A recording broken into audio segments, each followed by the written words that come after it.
Orang yang baru pertama kali main kartu hampir selalu menang. Keberuntungan pemula. Kenapa begitu? Sebab ada daya yang menghendaki engkau mewujudkan takdirmu dan dibiarkan mencicipi kesuksesan untuk menambah semangatmu.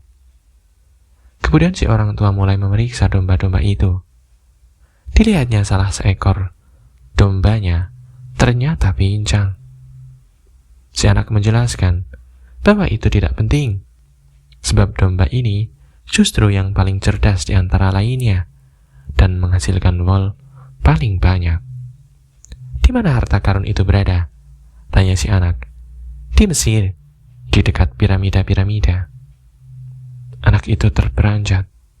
Perempuan Gipsi itu juga berkata demikian, tapi dia tidak memungut bayaran sepeser pun. Supaya menemukan harta karun itu, kau harus mengikuti pertanda-pertanda yang diberikan. Tuhan telah menyiapkan jalan yang harus dilalui masing-masing orang. Kau tinggal membaca pertanda-pertanda yang ditinggalkannya untukmu. Sebelum si anak sempat menjawab, seekor kupu-kupu terbang di antara dirinya dan orang tua itu. Dia pun teringat ucapan kakeknya. Kupu-kupu merupakan pertanda bagus, seperti jangkrik dan ekspektasi-ekspektasi, seperti kadal dan daun semanggi berhelai 4. Benar sekali, kata si orang tua yang rupanya bisa membaca pikiran si anak. Persis seperti diajarkan kakekmu. Semua ini pertanda bagus. Orang tua itu menyibakkan jubahnya, dan si anak lelaki terkesiap melihat apa yang ada di balik jubah itu.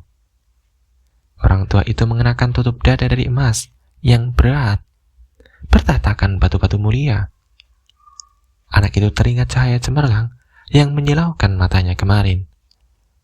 Orang tua itu benar-benar seorang raja. Tentunya dia menyamar supaya tidak menjadi sasaran para pencuri. Ambil ini, kata orang tua itu, sambil mengeluarkan sebutir batu putih dan batu hitam dari bagian tengah tutup dadanya.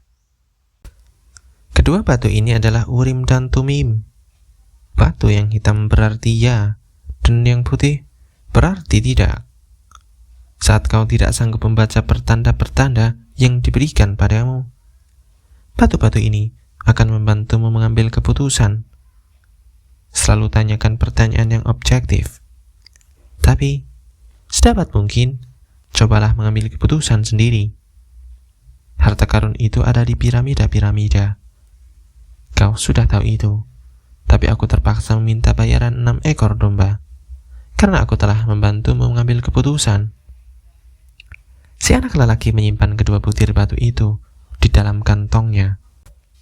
Mulai saat ini, dia akan mengambil keputusan-keputusan sendiri. Jangan lupa, segala sesuatu yang kau hadapi pusatnya hanya satu. Jangan lupakan juga bahasa pertanda-pertanda. Namun yang paling utama, jangan lupa mengikuti takdirmu sampai pada akhirnya. Sebelum pergi, aku ingin menceritakan sebuah kisah pendek padamu.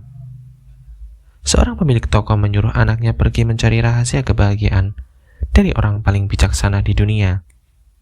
Anak itu melintasi padang pasir selama 40 hari dan akhirnya tiba di sebuah kastil yang indah, jauh tinggi di puncak gunung. Di sanalah orang bijak itu tinggal.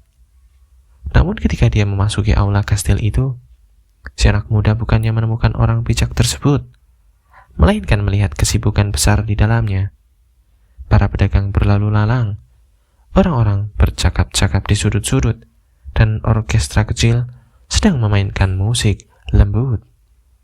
Dan ada meja yang penuh dengan piring-piring berisi makanan-makanan paling enak di belahan dunia tersebut.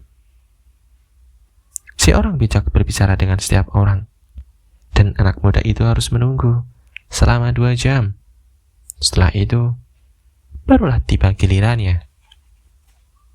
Si orang bijak mendengarkan dengan seksama saat anak muda itu menjelaskan maksud kedatangannya. Namun dia mengatakan sedang tidak punya waktu untuk menjelaskan rahasia kebahagiaan. Dia menyarankan anak muda itu melihat-lihat sekeliling istana dan kembali ke sini 2 jam lagi. Sementara itu, aku punya tugas untukmu, kata si orang bijak. Diberikannya pada si anak muda sendok teh berisi 2 tetes minyak.